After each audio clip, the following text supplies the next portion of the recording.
आपने बाज तो आना नहीं है, पर फिर भी कहने में क्या हर्ज है। हमारे यहाँ हर कुछ अरसे के बाद कोई ना कोई सियासी समाजी फसाद ज़रूर हो जाता है, और उसके बाद फिर बड़े बड़े दावे होते हैं, अल्लाह माफ़ करे, लोगों को मारने का मुकाबला होता है। इतने मर गए, यानी इतने बेरहमी के साथ तादाद बढ़ाते हैं कि कितने ख़ानदान अपने बेटों से महरूम हो गए। ज़रा सा तरस नहीं आता, पर उस तादाद को बढ़ा के दूसरे को नीचा दिखाने का मुकाबला होता है। ये किसी तौर पे भी सेहतमंद बात नहीं है। उससे बुरा ये है कि आप सुनी सुनाई बात को, किसी की झूठी पोस्ट को उठाया और आगे नशर करना शुरू कर दिया, और कितने लोग हैं कि सिर्फ बुरी बात को सुनने के बाद उस पर कमेंट्स करते हैं, उसको और बढ़ावा देते हैं। कभी आपको लगा कि कुछ अरसे के बाद ये बात झूठी साबित होती है, तो फिर आप झूठे साबित होते हैं।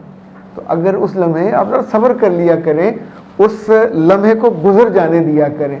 कमेंट्स ही करने को तो बंदा बाद में कर लेता है। झूठी बात को, अफवाह को या झूठ को फैलाने वाले करियर नहीं बनना चाहिए।